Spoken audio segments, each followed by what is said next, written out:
Hello, everyone. Welcome back to the David Show, where we talk about life, learning, and the world around us. I'm your host, David, and today we have a very special guest joining us. Linda, welcome to the show. Hi, David. Thank you so much for having me.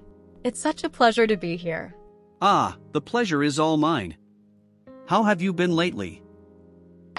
I've been doing well, thanks. Juggling school and some part-time work. It's challenging but exciting. How about you? How's the podcast going? Oh, it's been great. This show keeps me busy, but I love meeting new people and having these conversations. Speaking of juggling, being a student and working part-time sounds like a lot. How do you balance it? Well, it's all about planning, I think. But to be honest, I'm still figuring it out. Some weeks are harder than others. I can imagine. It reminds me of when I was in my early 20s, trying to handle work and self-studying for my career. It was, definitely not easy. But, that brings us to today's topic, how to strengthen our ability to self-learn and build motivation. It's such an important skill in life, right? Whether you're a student, a working professional, or even just learning something new for fun, having the drive to keep going and the tools to learn effectively can make a huge difference.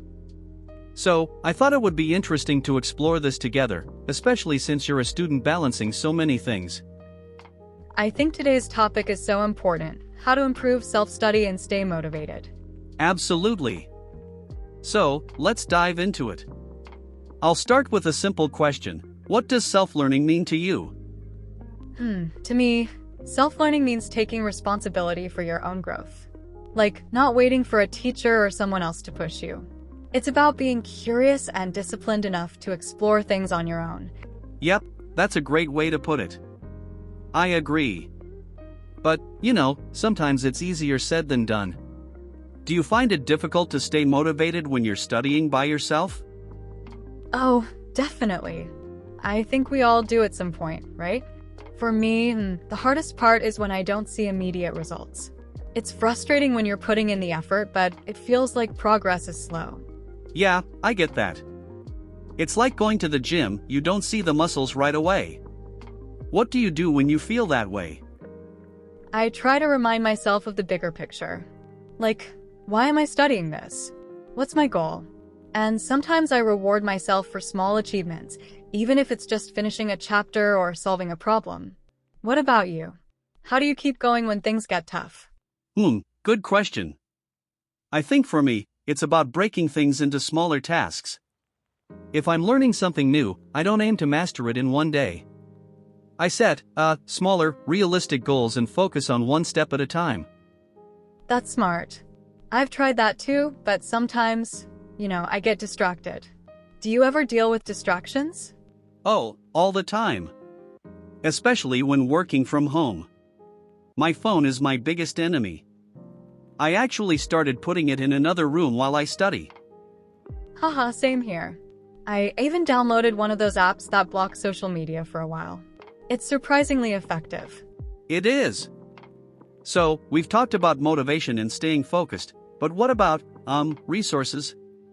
How do you find good materials for self-study? I love this part.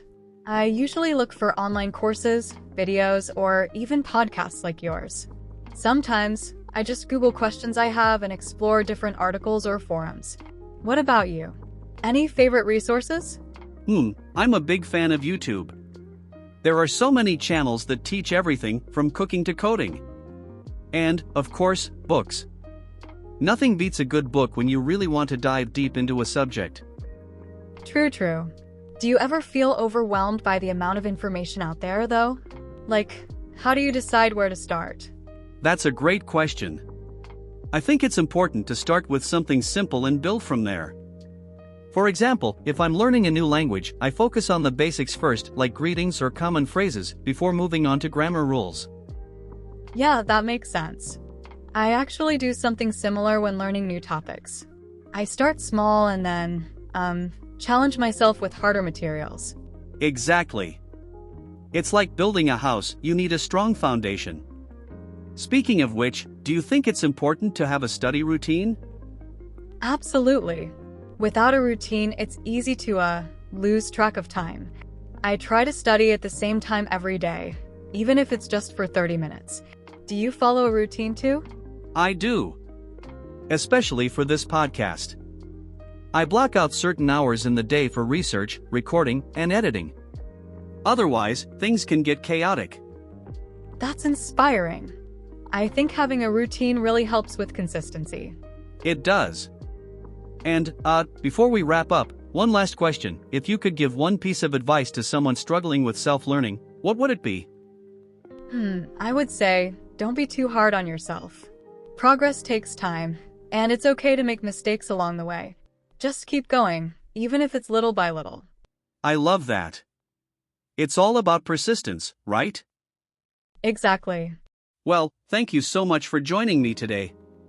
This was such a meaningful conversation. Thank you, David. I really enjoyed it. And thank you to all our listeners for tuning in. Don't forget to subscribe to The David Show for more inspiring discussions. Until next time, keep learning and stay curious.